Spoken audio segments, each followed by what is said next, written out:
सबसे पहले हम लोगों को 8 इंच का मोल्ड लगेगा, इसे मोल्ड कहते हैं। और अभी हम इससे बनाने जा रहे हैं पूजा थाली। 8 इंच की पूजा थाली बनाने जा रहे हैं, जिसमें 2 कटोरीज रहेंगी। ये वाली कटोरी है, ये वाली कटोरीज हम यूज़ करते हैं इसमें।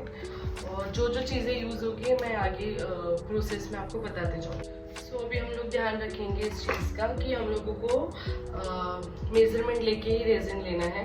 जो हमेशा बड़ा बॉटल आता है वो हम 2 टाइम्स लेंगे छोटे बॉटल से। तो अगर हम ये ले रहे हैं, ये हम ले रहे हैं 10, तो हमें ये बड़ा बॉटल लेना है 20। तो 10 + 20 इज 30। तो जब आपका वेइंग स्केल पे मेजरमेंट आना चाहिए तो वो 30 का आना चाहिए। सो हम लोग डिस्पोजल कप लेंगे, और याद रखें कि आप डिस्पोजल कप्स ही लें, और आप ग्लव्स वगैरह ज़रूर पहने, सो दैट कि ये बहुत स्टिकी होता है मटेरियल और केमिकल होता है, तो कोई रिएक्शन ना हो आपके बॉडी पे। और मास्क भी ज़रूर पहने, क्योंकि ये केमिकल है, आपको रिएक्शन हो सकता है अगर आपको सूट ना करे तो। और नीचे आप सबसे पहले कुछ बिछा दीजिए, न्यूज़पेपर या जो भी आपको ठीक लग रहा है, उसके बाद ही आप रेजिन दीजिए, ठीक है। सो मैं यहाँ पे ऑन कर देती हूँ और देखते हैं कितना है मेरे पास रेजिन। अभी ये मैंने 20 डाला है, तो मुझे अभी ये जो रेजिन है, ये वाला बड़ा बॉटल मैं 20 और ये 40 डालूंगी, क्योंकि हमको यहाँ पे 60 आना चाहिए।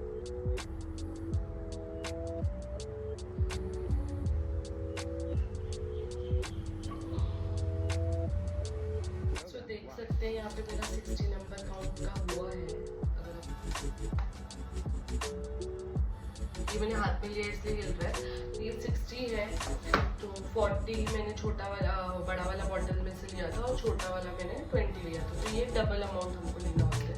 उसके बाद आप कोई भी डिस्पोजल स्टिक से या किसी भी स्टिक से आप मिक्स करिए, बट मेटल का नहीं होना चाहिए, ये याद रखिए।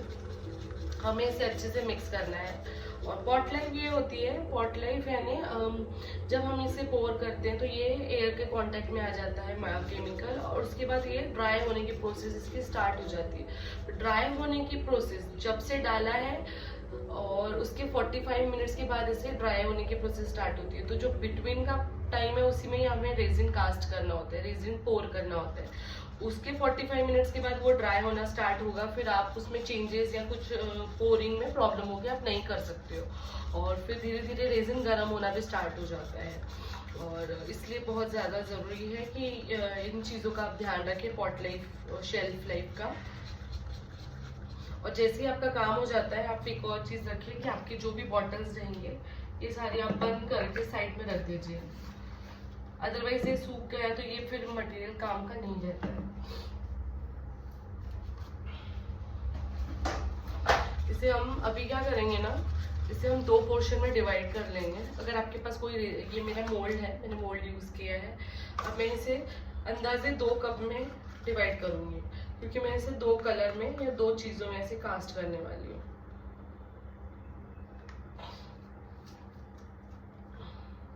और इसके ऊपर आपको कोई मिट्टी लग रही है तो क्लीनिंग स्प्रे आता है, रेजिन का ही अलग एक स्प्रे रहता है, उसे स्प्रे करके आप कर सकते हैं। या फिर आपके पास सेलो टेप रहती है ना, तो सेलो टेप ऐसे स्टिक करके ऐसे ऐसे करके आप उसको, इसका जो इसकी डस्ट है वो निकल जाती है बहुत अच्छे से। जैसे मैंने ये सेलो टेप लिया है, ब्रॉड वाला सेलो टेप है। अभी तो मेरा क्लीन है तो मुझे ज़रूरत नहीं है, तो ऐसे ऐसे करके आपको सेलो टेप से निकाल के डस्ट निकाल देनी है, ठीक है। तो सेकेंड प्रोसीजर है, हम इसमें कलर गैस करेंगे। जैसे जिस क्लाइंट ने मुझे ऑर्डर दिया है उनको ये कलर में चाहिए, तो ये ओपेक पिगमेंट होता है। आप अगर मेरा पहला वाला वीडियो देखोगे रेजिन आर्ट का, तो उसमें क्या क्या मटेरियल, कौन से कलर, किस कलर को क्या बोला जाता है, मैंने पूरी इन्फॉर्मेशन दी है। तो अभी मैं यूज़ कर रही हूँ rose pink 08 opaque colour use करने वाली हूँ एक साइड, और दूसरे साइड में गोल्डन शिमर देने वाली हूँ। तो इसलिए मैंने ये 2 चीज़ें इसको अलग अलग करके रख दी है। तो लेट्स करते हैं इसको। तो देखिए मैंने कलर्स इसमें मिक्स कर दिए हैं। अभी इसमें मैं थोड़े गोल्डन और फ्लेक्स डाल रही हूँ, सो दैट कि थोड़ा और लुक आए। मुझे दूसरे साइड से गोल्डन फ्लेक्स ही चाहिए थे, मतलब क्लाइंट ने मुझे जो डिज़ाइन दी थी मैं उसके हिसाब से ही अभी कास्ट करूँगी।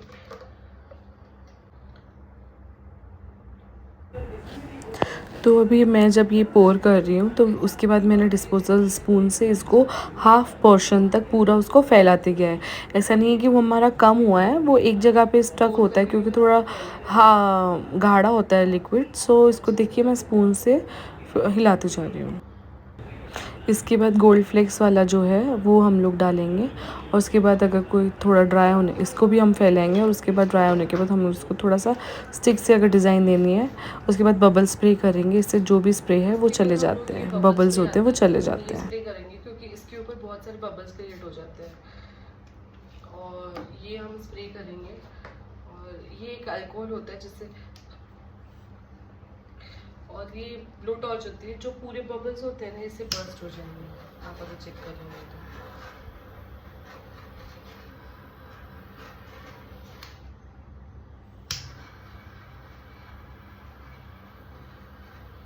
सो अब ये हमने डाल दिया है। अब इसे हमें ड्राई करने के लिए रखना है, कम से कम 8-9 घंटे हम इसे ड्राई करने के लिए रखेंगे। उसके बाद हम इसे देखेंगे कि ये पूरा ड्राई हुआ है कि नहीं, फिर आगे की प्रोसेस हम करेंगे।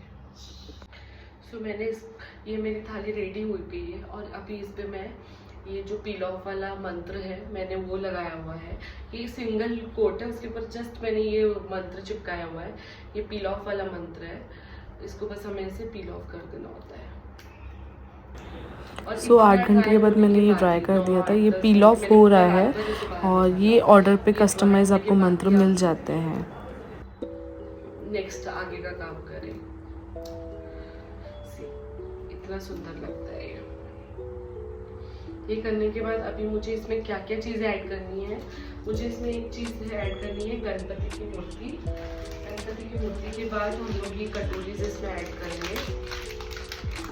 चीज़ है कटोरी हम ऐड करेंगे इसमें।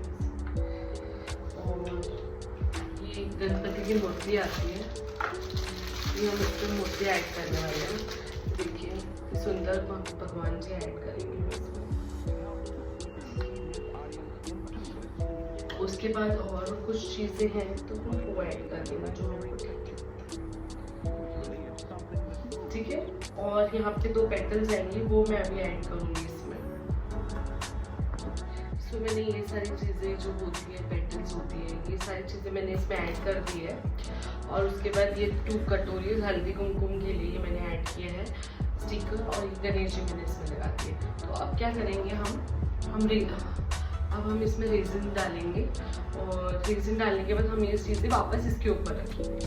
तो अभी हम लोग रेजिन काउंट कर लेते हैं कितना करना है। इसे कि हमें इसे अच्छे से मिक्स करना है। और अभी हम इसमें कोई भी पिगमेंट नहीं डालेंगे, कोई भी कलर ऐड नहीं करेंगे, डायरेक्टली हम इसके ऊपर पोर करेंगे।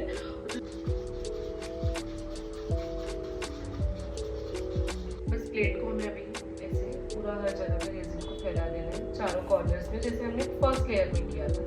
बस उसमें कलर था, हमें इसमें कलर ऐड नहीं करना है।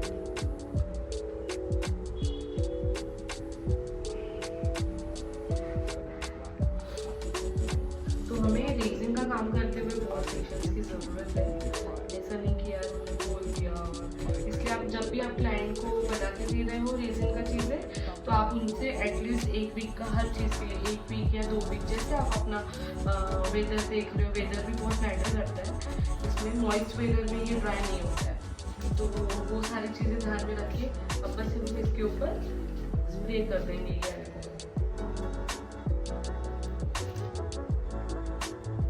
आपको डिटेल में अगर सीखना है रेजिन आर्ट, हर चीज़ कैसे क्या करनी है, तो आप मुझे डेफिनेटली कॉल या मैसेज कर सकते हैं, या मुझे कमेंट में कमेंट कर सकते हैं। मैं पर्सनल क्लासेस लेती हूँ और बहुत कम रेट्स पे मैं सिखा देती हूँ कि कैसे आपको आगे अपना बिजनेस आप इसमें कर सकते हो रेजिन आर्ट में। इस तरीके से हमारी ये थाली, पूजा थाली रेडी हो जाएगी। सो सेकंड कोट डालने के बाद मैंने इसे पूरा 8-9 घंटे रखा है। उसके बाद देखिए कैसे मैंने उसको मोल्ड से भी निकाल दिया और ऐसे ही वो पूरा रेडी रहा। उसके बाद एक डेको मार्कर आता है, उससे मैंने बाउंड्रीज़ को गोल्डन कलर कर दिया, गोल्डन डेको मार्क से। और फिर फाइनली ये प्लेट पूरा रेडी हो गया। You can see the glow. आप मुझे इस चीज़ के लिए डेफिनेटली कमेंट में लिख के बता सकते हैं।